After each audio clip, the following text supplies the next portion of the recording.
So how many subs have you got? Hang on a minute. No, how many subs have you got? Hang on a minute. Right, I'm going to work now. So how many subs have you got? Oh, 400. Oh, and one.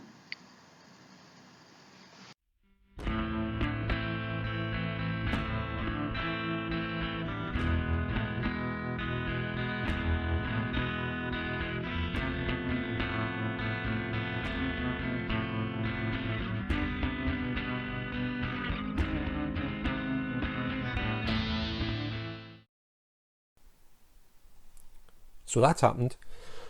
I wasn't expecting that to happen so quick, because when I did my first video, which I'd broken up a few parts and I was going to just cut them bits together and put them out, I had to go back to it and film, well, ditch that and film it again and put this in, because 400 subscribers, wow.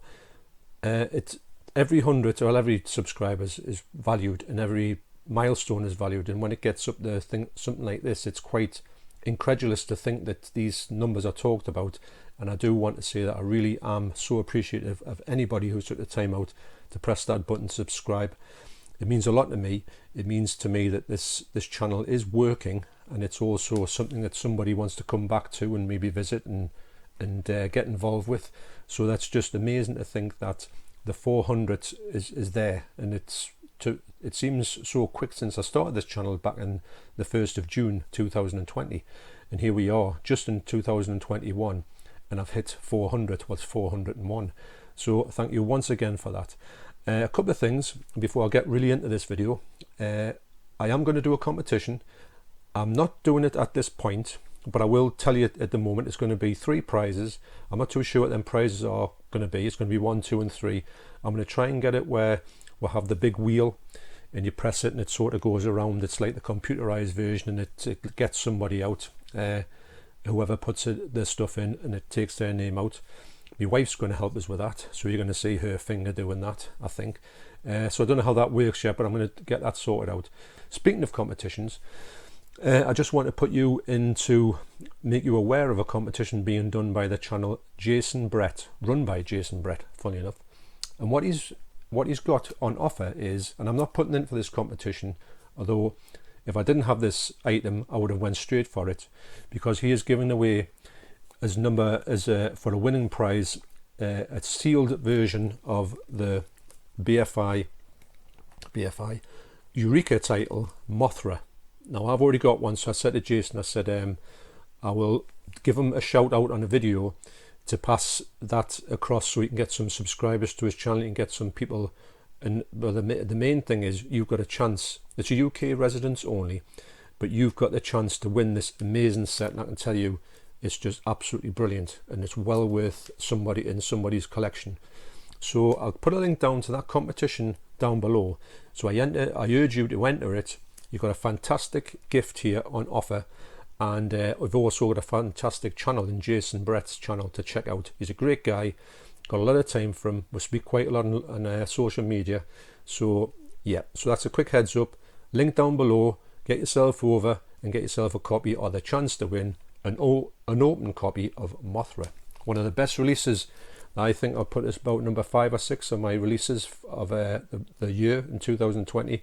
It's absolutely brilliant, well worth it. So getting back to some stats here. So the biggest disappointment of 2020 on a bit of physical media that I bought and I watched was this film. It was Deadly Manor by Arrow. Now I'm not going to say this film's super rubbish, and I'm not going to say it's super great. It's somewhere in the middle. If I didn't have, the only reason you say, well, what am I keeping it for? The only reason I'm keeping it for is because it's got a newly filmed interview with actress Jennifer Delora. Now, and it's called, what's it called? House of Wax, spelled W-H-A-C-K. And the premise behind her interview is that why I like it so much is because she had a few disagreements with an actor in here and also the director. So she's very vocal and vociferous about and expletive about her reaction to this, what the scenes were and stuff. You'll understand when you see it. But it's such a great extra. It's one of the best extras I've seen, actually, of an actress who doesn't pull any punches. She'll tell it like it is. So you don't really get that. Usually you get somebody even they had a bad time with the film, they'll say, oh, you know, but the director was this, the director was that. But she tells it like it is, and it's a fascinating documentary. Well, documentary is like a special feature. So that's why I'm keeping it. But to be honest, the film, I was expecting a lot more. It's got a great cover, it's got a great premise, but it just didn't really hit it for me. If it didn't have that extra on, it would be definitely one for selling. Also, as a quick mention to this other one, which I've got it for my biggest disappointments, but I'm going to say on rethink, it's not a disappointment at all. Yes, the first 40 minutes are exactly just copied. Well, it's just the first film recapped on the biggest flashback you've ever seen in any film. But forget about that. It's got a huge making of on here. It's also got an interview with the actor from here who has the immortal line, "Garbage Day." And I just had such a good time. On reflection, I've had such a good time in this movie. I've watched half of the making of, and I want to watch the other half today. I did say in my previous video, which obviously you're not going to see, that this fella was the worst actor I've ever seen in my life. I probably have said that somewhere on the line. I think I've done him a disservice actually, because when he's getting interviewed now, he seems to be a really decent fella. So I'm going to cut him some slack, and I'm just going to say maybe he was just green and he didn't know what he was doing. But the interesting thing about his performance in here, it's like he's got the best eyebrows in the business, because he acts with his eyebrows. Now fast forward 30 years and he hasn't got any eyebrows, so that's quite strange. But he seems like a really decent fella. So for me, I was going to put this in biggest disappointment, but I'm not. I really do rate this film, but it's got massive flaws. But if you can get past that and realise, I wouldn't like to think I would have bought this separately for any big money, 15 quid. I think I would have been really disappointed with it. But that's just a little side note of that one. So I've got here what was my favourite movie that I bought that was actually made in 2020. And there's only two films that I've watched from 2020 on my list. One was Borat, which I quite enjoyed, I've got to admit. There's some stunning scenes in there where you can't believe that they had the audacity to film it, meaning that I don't know how anybody could do those things in front of other people without going red and without being so embarrassed or cringing. They just seem to be able to do it, especially Borat's daughter, who is amazing in this. There's some scenes which are just, you just can't really grasp what you're saying, and when you realise what they're going to do and the people realise what's going to happen, that's when you get some fantastic cinema of the cringeworthy variety. Now, the only further film that I watched from 2020 was this one, which I did really enjoy. So this is my favourite one of the year 2020. It's Invisible Man. It's a brilliant film. It's very much, it's quite unique in a way that all the other Invisible Mans, when you watch one, you've usually watched them all. But this has a good little spins on it. It's got a great way to explain how this Invisible Man is invisible. And I do think that it's one, everyone went on about it. I had to see it. I am going to upgrade it to 4K. I just haven't got around to it yet. I got this cheap on Asda just to check it out, because I was waiting for it on Sky Movies and it seemed to take forever. So I just put that to one side and I thought, right, I'm going to have this on Blu-ray. I did enjoy it, and I will be upgrading it, and I do recommend this as a great, I'm going to not say horror film, I'm going to say more suspenseful film. It's got some really good suspenseful scenes in here with jump scares, but they're warranted in this film. They're not just cheap.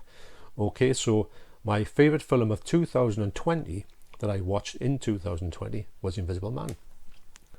Okay, so what was the worst film that I saw in 2020? Now, this film was originally released in 2006, and I got it because I did watch a film about this person, and I thought that was a great film.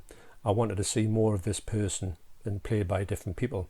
Now, this was played by the same character played by Toby Jones, who is a good actor, and it's 2006's Infamous, and it tells the story of Trueman Capote, who is a famous American writer. He wrote Breakfast at Tiffany's, and I've got to admit, I just didn't get through it. I didn't like it at all. I think I'd been spoilt because I had seen another version of this done really well, and it just didn't. Although he was great as Truman Capote, if you do know Truman Capote, you would understand that he's got a very unique way of talking, and sometimes it could really put you off watching a film about him, because his voice can be extremely irritating at times.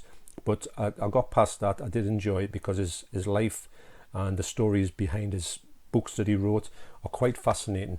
So if you want to know anything about Trueman Capote, go and see this film here, which this is released from Norway, and it's played by Philip Seymour Hoffman. Trueman Capote is on this one. This film here is a film that Trueman Capote wrote and they did make. So this film is from 2005 and this film is from about 1969. So yes, so that's me. That was my worst film of 2020. So of all the films I watched in 2020, what was the best film in my eyes? What was the one I had the best time with? And surprise, surprise, you might get a surprise at this, but it's The Elephant Man. I can't. I speak about this film all the time, quite rightly, because it is a masterpiece. So the short answer to that is, I watched it 3 times, more than any other film I watched. I don't think I watched any other film more than twice, and I just couldn't get enough of it. And I will be watching it in this month actually. So that's my favourite film of 2020. I will do an unboxing of this Blu-ray as 4K, as I keep saying. So what's coming for 2021 with Mondo Chalavex Movies? Well, I've got quite a few things planned. I've got a few collaborations planned with a few different channels. We're speaking over social media about getting a few things together. They're very much in the early stages, but I really, really would be excited to do things with other channels. I don't know how we're going to set that up. I don't know anything about it, but hopefully they'll come to fruition. And so that's definitely collaborations. I can think of 3 that I'm talking about at the moment. So it's just going to be great, and it's something I've never done before. And I'm really interested. I do watch collaborations on YouTube, and I do like them. I do think they're really watchable. So I'd love to be involved with that. So that's definitely coming up. Also, I don't know about going live. I would like to go live. I don't know how to do it at the moment. I wouldn't mind having a video every now and again. Don't know too much about it, but that's a possibility anyway. Also, Blu-ray. Well, if we can never get out again, well, I'd love to go Blu-ray hunting. What I've got an old phone, which I'm going to just like this, but a newer version. I'm going to take that out with us. I'm going to wipe all the memory off, so I've got loads of video space, and I'm going to start doing that on a phone when I go out, if I can, and do some videos of Blu-ray hunting, and also like meeting up with different channels. Hopefully that'll happen, where you can actually meet up with physical human beings again. I would like that. I would appreciate that. So meeting up with different channels would be good. I think when I'm talking the talks about that as well. So bring it on. I'm really excited about that. So New Year's resolutions for 2021. What I usually do is every year I do pick resolutions, and I do usually stick to them. They're quite doable, but there's something that I haven't done before. And previous New Year's resolutions was not eat any form of sweets for a full year. In fact, I did that for well over a year. Don't drink for a year, but then I just decided not to drink ever again. I thought, well, I've done it for a year, may as well stop doing it. I don't find it that I missed it any, so that was quite fun. So I've got things like that. So the one that I thought about doing for this year, because I was a bit stumped on what to do, what to set myself a challenge for. So I decided I'm going to try and learn to juggle. Now, I've tried to do this before and failed miserably, I would say about 10 or 15 years ago, and it was just a complete waste of time. I just made a complete shambles with it. But I do think, with me being a drummer, that I should have a better chance of juggling than if I wasn't a drummer. That's because you've got to do a lot of things independently. You know, your hands and your feet have got to be independent. So I can imagine the juggling is a little bit like that, because once you get a beat, you can progress with that beat. Sometimes you trip yourself up until you actually nail it, and then you can move on with it. So that's what I'm going to take with juggling. So I told my wife, and I'd said, my New Year's resolution is to do some juggling. She went, oh, so says, well, if you go and get 2 lots of them juggling balls, we'll do it together. So I said, well, no problem. So I'm in the process of getting some off Amazon. So and when I do learn to juggle, I will put a video on here of me juggling. I hope, touch wood, that I can do that. I mean, what's the worst that could happen?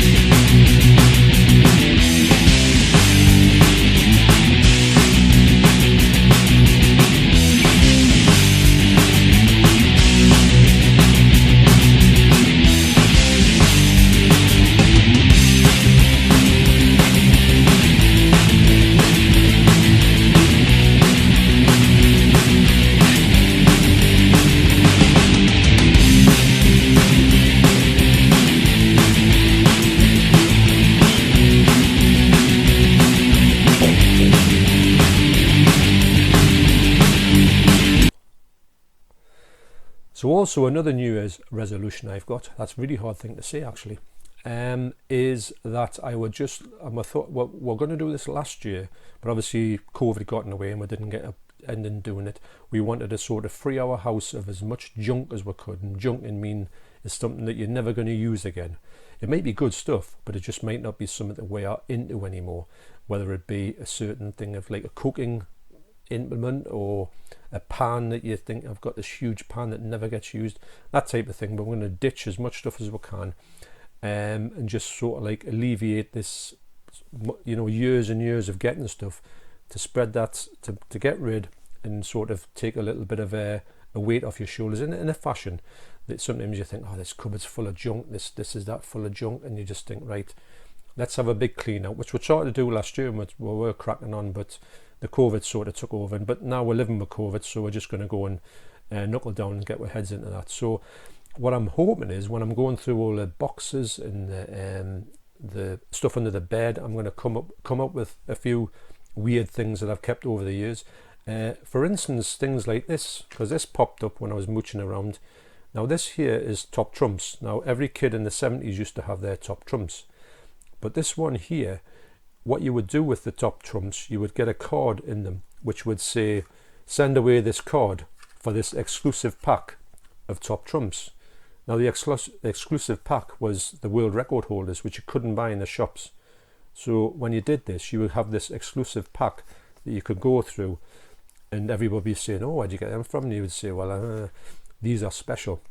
So, and this one here, if you ever wanted to know, is the best card you could ever have in the top trumps at this time, because it out-trumped everything else.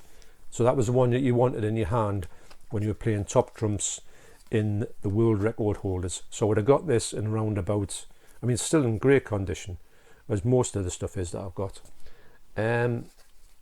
So I do like doing card tricks as well. Obviously I can't do a card trick with this one, but I might do a couple of card tricks in the future, who knows. Also, I'm going to do the shelf 3 video. Now what I've been doing is, because I got a lot of stuff last year, I've sort of had at the end of the year I've had to rearrange my shelves quite a bit. So the shelf 3 was always in sort of, I've moved loads of stuff around here, the DVDs, and they have been, my wife's DVDs have now been extricated, unfortunately for her, and my stuff is all in here, so it's all changed around a bit. So what I might do is I might do like a shelf 2.5 and go through the little bits that used to be in shelf 3, but they might have moved to shelf 2 or shelf 1 when they've all been sort of rejigged. And I don't want you to miss out on a few titles that are really good, but they're not, you would not see them on shelf 3, but you wouldn't have seen them because they used to be on shelf 3 before. Anyway, I'll film a 2.5 and a shelf 3, and then you will be able to see all the stuff on the shelves. And that's going to bring you up to date with that. Also, things like this, when I'm desperate to find something that's it's a video library book that I used to keep, a video list book, and I used to go through it and say if I wanted a film of certain description, I would say, well, it's under F9. I'll go to F9. I would know where it was, and I can go and pick it rather than mooching around for all this stuff. It was just like a bit of a catalogue. Now I've got that book and I really haven't looked at it for years and years and years, but in it's full of VHS. It's effectively, it's a time capsule of what films I had in my collection, and probably I don't think any of them exist now in my collection as the physical VHS, although a lot of the ones I've taped off the telly are still in a cupboard. So there's a massive amount of VHS, but they're all just ones you would get, copy and off the telly and build up. So there's a lot of double bills in there, which I don't even know what they are, but I've got this all written down in this catalogue, which I found before this video when I started, and I thought, oh, that'd be a good thing. Of course, I put it down somewhere and it's vanished. So I will go to try and find that again. So that's going to be a separate video on that one. I'm going to really be enjoying that video. So Mondo Chalavek, my band, we have put out this year an album called Sinfected, and I made the title for that in January and recorded everything that's going to fit into that album, and I didn't realise no one realised what was going to happen in 2020. So Sinfected has seemed to have like really been quite prophetic in a way, to think that we all are infected at the moment. But the songs that are on there probably be about 25, 26 on an album that fit on a CD, and that becomes the album. Then I move on to the next year and record from January to December. That's how I'm doing them these days. And whatever becomes that, it gets mixed and put onto a disc or thereabouts in January for the previous year. So at the moment I am now putting the songs together from that I recorded in 2020. There was a few that I recorded on the phone, which I didn't actually record in my studio, which I'll go back to record, and then it'll be fitting onto that album. And then I'll move on to the next album, which I've tentatively called From Good to Better Than That. So that'll be the new album from Mondo Celovek, and that's the one whatever happens, whatever songs I record, new songs I record this year will be on that album, which will be released. If it gets released in the December, but if it doesn't get out in December, it'll be mixed and done on the January. But we said that it's going to be from a 2020 album. That's a bit long-winded, isn't it? So that's a bit long-winded, isn't it? But that's a Mondo Celovek. Every year I always do the same. I do enjoy it, and sometimes I'll pull out one of these old albums, listen to it in the car, and think, oh, some of them sound alright, or think, what was I thinking of at the time to record a song like that? So I do plan to make 2 videos a week, at least on my channel. I don't see why I can't do that. I can do that easily. Also, I could do. I don't think that I can do more mixing. I want to do more mixing. I want to do more things. I was talking to a fellow at work about putting more stuff in the video. I don't want to have any wrath of YouTube saying that I've done copyright strikes or anything like that. It would always be totally innocent from me, but I don't want to get into that, because I think once you get a copyright strike, you don't have any sort of right to reply, which is really bad. So I don't really want to go down that route, but I do want to I do want to edit more. So that's another thing that Mondo Celovek is going to progress with, hopefully. And also do some of my videos with the music as well. I do want to finish off continue with my action comics, which I was having a great time with, but I get a lot of noise next door from an extension getting built, but that's done now. So I think I can get back to making them, which I do need to make downstairs, because I think that's where I need the lights, and I'd also need a table to show these things off. So I'm nearly through that one, but even when I'm through it, I can still do some more, because I can go back and reviews separate storylines and how it progressed after Action finished and all that. And as you know, if anyone didn't know, Action is the only British comic that ever got banned, kids comic. So wow, it was a really exceptional tale of the mid 1970s. Everyone was talking about it at the time. Well, every kid was talking about it at the time. You know, have you got the new Action? So that's about it.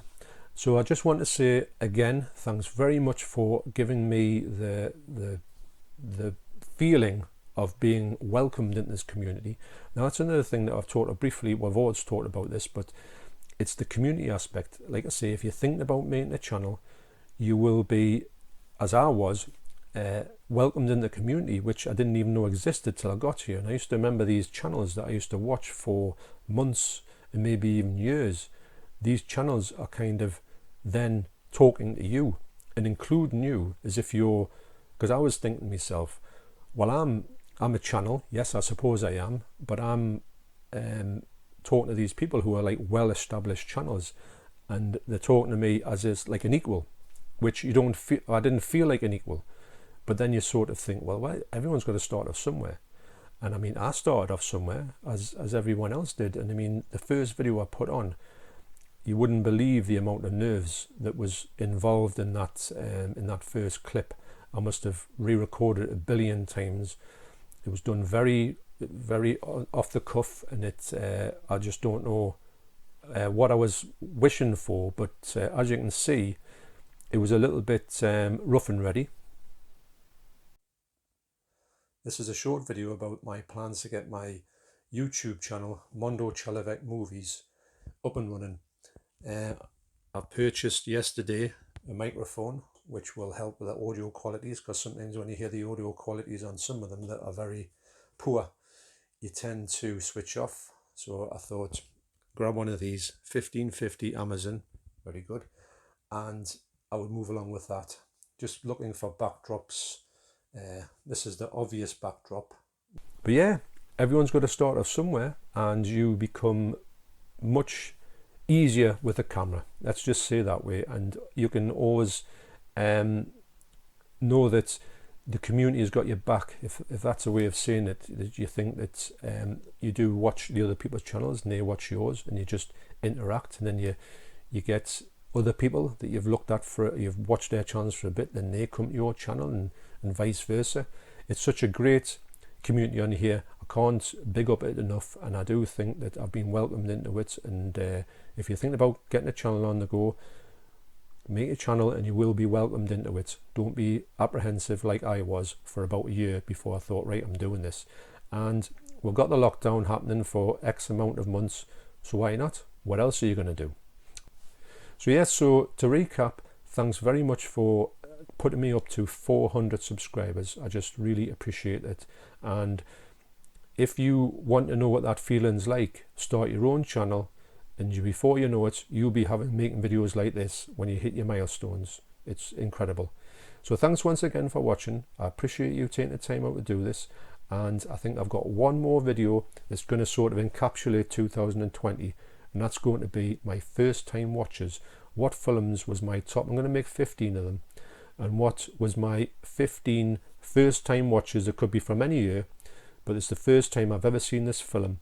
And I'm going to rate them from, you know, the top 15 of them, and you may get a few surprises in there. And also, don't forget to like and subscribe to the channel. Thanks for watching.